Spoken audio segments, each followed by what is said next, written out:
2 videos in a week. What is this? I know. So, I also wanted to talk about the library discussion that was been happening on the booktube for the past couple weeks.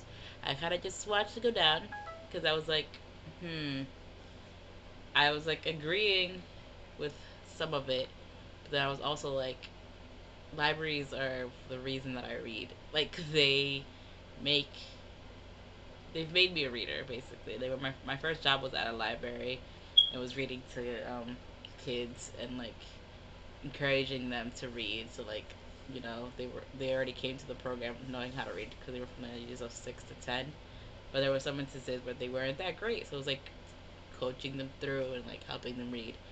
And then I became a shelver, the person that put away books people returned. And it's like I loved every second of it because I just got to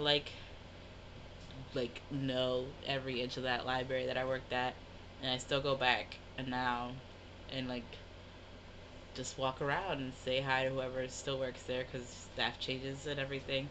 And it's such an important part and something that Candace from library brain and FM touched upon was how there's so much more that a library can offer. Like I remember typing things up for a patron, which is like a customer, someone that comes into the library, a patron, and like helping her with this thing that she needed for a class or something like that. And she was like a middle aged, yeah, like in her 40s, 50s, I don't know, something like that. She was a little older. And then she came back the next day and she like gave the head of the library a gift card to give to me because she was so grateful. And it's like, that's something I'll always remember. That was what, geez, 10, almost 10 years ago now. And that's like just a memory that will always stick with me because it's like when you're nice to people and like some people just go to libraries because they need help and like there's so much that can be offered at a library and like from the computers to just like research, and there's so many layers to it, and to say that they're not important is just like a slap in the face to people that take so much from libraries. And each library of course is different, but I think that they all offer like they all satisfy this thirst for knowledge that everyone has, and you can just walk in and walk around and get lost in all of these pages and like just browse the titles ad nauseum because you can just do it forever. And I think that's something that is just so beautiful.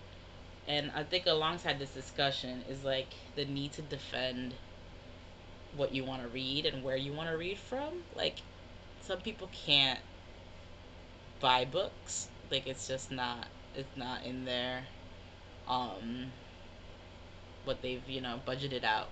And I've found myself buying more books now that I have a job, but sometimes it's like I shouldn't. I should be saving for said thing and buying this other thing. And it's like that's just privilege in itself. But to say that you must buy a book because of course it does benefit the publishing industry and therefore continues all these beautiful books being produced. It's not to say that I don't support that because I do, but to say that they're not necessary is just like it just hurts my soul. And it's like um, the need to defend why you read when you read. Like if you want to read a freaking children's book from the library in the library on the bench, do it. This has just turned into me rambling about why you should read, apparently. But yeah, it's just like there's so many like just read however you see fit on a Kindle at the library. Buy your own book. As long as you're doing it, I think that's what it's important. But libraries will always serve a purpose. Bam. Let me know your thoughts if you haven't already been tired of speaking about this, and I'll talk to you guys very soon.